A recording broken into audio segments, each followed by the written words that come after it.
The rain had just stopped falling on that dreary Tuesday in Colorado Springs, leaving the cemetery grass slick and the air heavy with the scent of wet earth and wilting flowers. I stood there, numb, as they lowered Emily's casket into the ground, my wife of 40 years.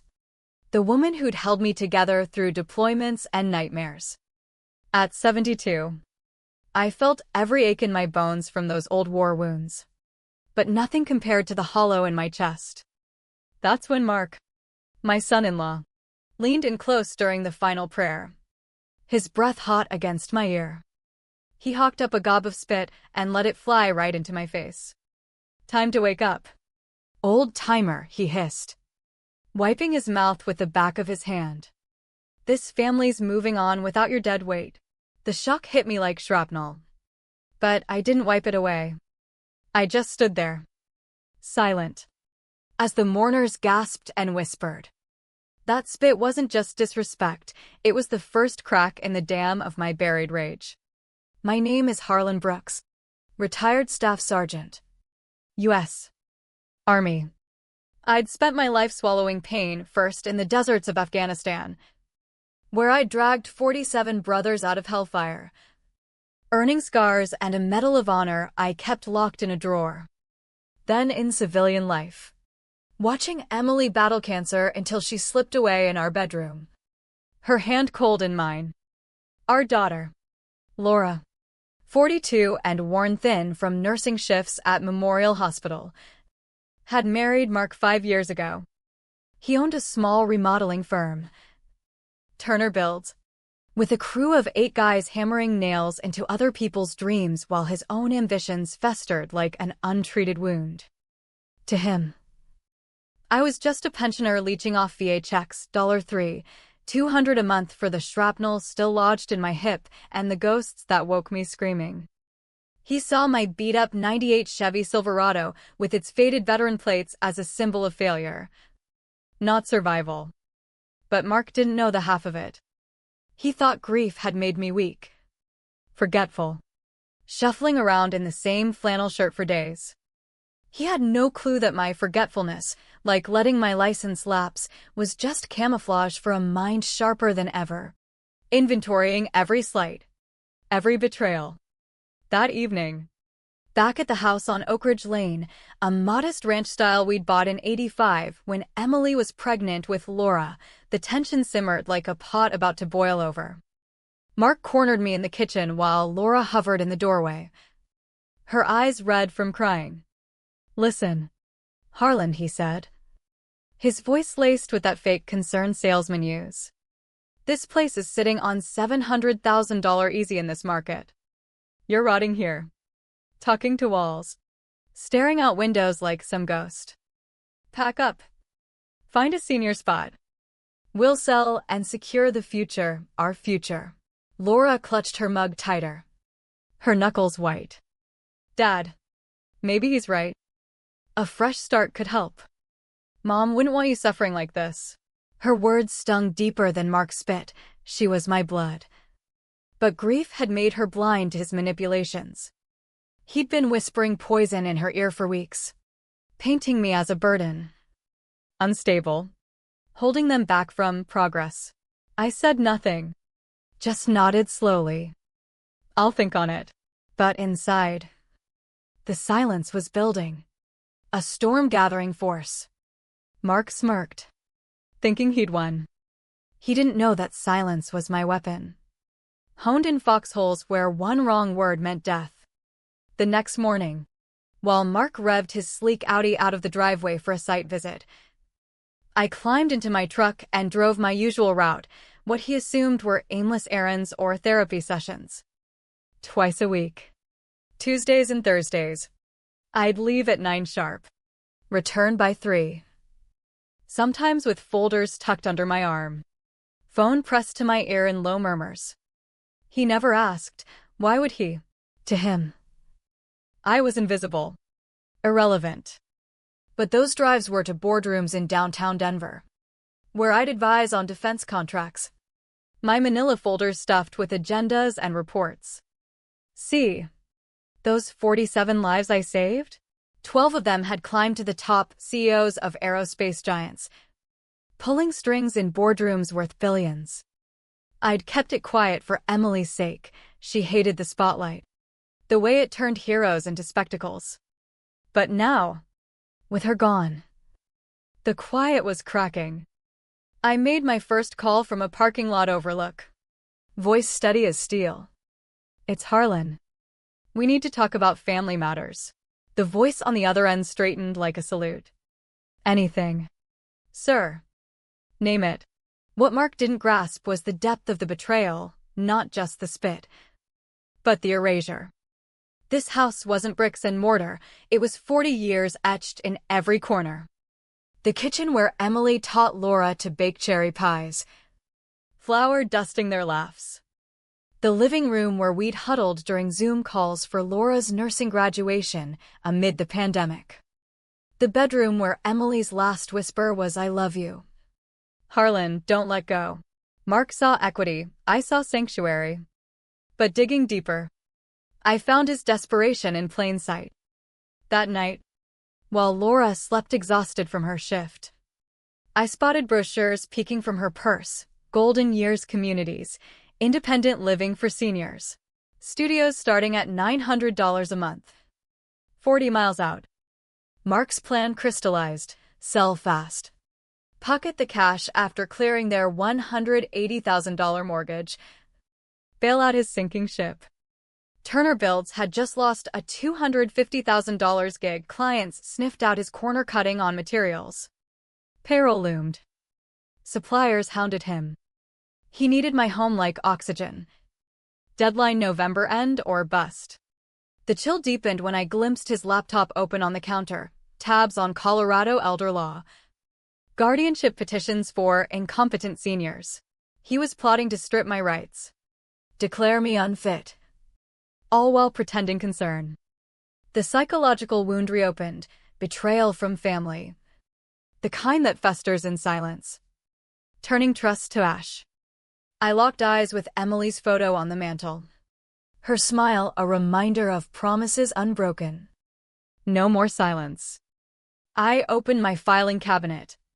Dust motes dancing in the lamplight. And pulled the contact list, a web of loyalty forged in blood.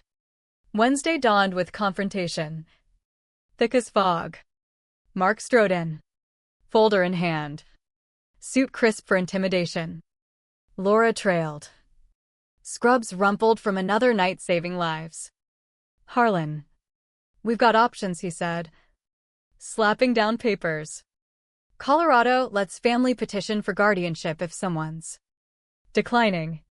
Signs are there: isolation, forgetfulness. Those long drives to nowhere. Laura's voice trembled. Dad, it's for your safety. Kyle, I mean. We discussed this. Mark's slip, calling himself by his own name in haste, betrayed his nerves.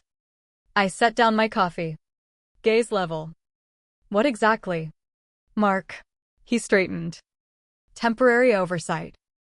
I handle the sale, you get care. Win-win. The air crackled. Win for who? The man eyeing my home like a vulture. He blinked. But I pressed. Ever seen a Medal of Honor citation? Confusion flickered. What? I rose. Deliberate. Fetching the framed document from its hiding spot. Reading aloud, Staff Sergeant Harlan Brooks. For gallantry beyond duty. Evacuated 47 wounded under relentless fire. Afghanistan. 2014, Laura's breath caught. Dad. You never. Mark shifted. Ancient history. Doesn't mean you're sharp now. Wrong move. I scrolled contacts. Meet Alex Grant. One I saved, now CEO of Grant Dynamics. $1.5 billion revenue. Or Lisa Vargas. Chair of Vargas Aero. Fresh off a $50 million deal. Laura's eyes widened. Mark paled. Those drives? Board meetings. Folders? Strategies. You've misread everything. Son-in-law. The room froze. Mark's folder trembled. This changes nothing. You're still. I leaned in. Still what? Competent enough to crush you. The dam broke, his facade crumbled. But desperation fueled denial. You're delusional. Old man. Laura gasped. I smiled coldly. Research what happens when you spit on a hero's legacy. Mark. Demonstration incoming. That afternoon. Calls cascaded. Alex in Seattle. Turner builds? Credit tanked, $52,000 owed. Score plummeted. Payrolls Friday. Accounts empty. Lisa in DC. Blacklisted by suppliers.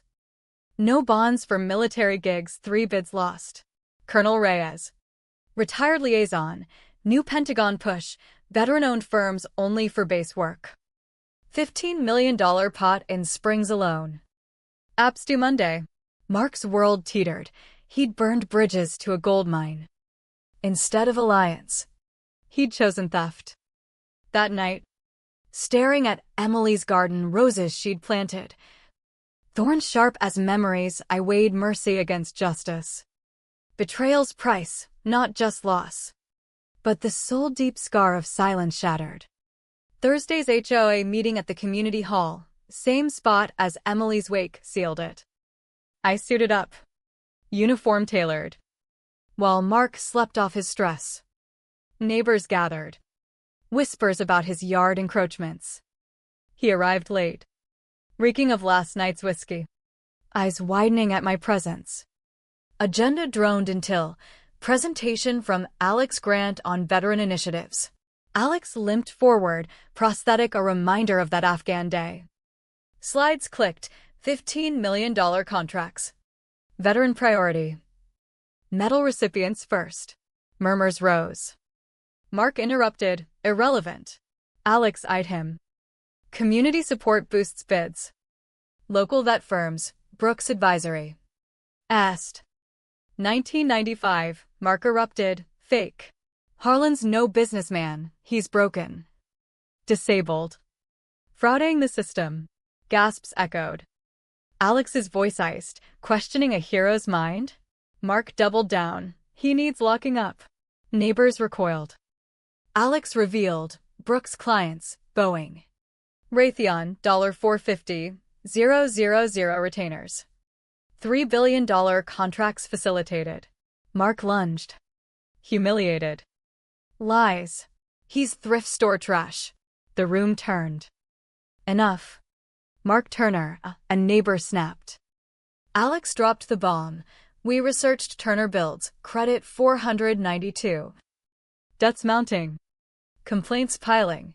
Mark accused conspiracy. I spoke. You researched incompetence laws to rob me. Worried now, he fled. The silence deafening. Mark vanished that night. Laura called frantic. He's AWOL. I drove over, revealing all the metal. The business. His plots. She wept. Raged. Then hardened. Phone rang. Mark. Slurred. Laura. Your dad's a powerhouse. I said awful things, called him broken. Her voice steel. You should have respected him. He sobbed. Business gone. Then calls poured. Partners dissolving. Banks freezing. TV flashed. Contractor alleges vet fraud. Mark. Drunk outside a bar. Ranted. Harlan scamming VA. Cronies rigging deals. Reporter countered with facts. VA confirms physical disability. Business legit. Turner declined $15 million sub by a misconduct. Mark crumpled on air. Self-destructed. Friday's fallout. Investigations launched. Accounts locked. Suppliers cut. Mark begged, help me. I offered truth. Rebuild honestly. Laura filed divorce.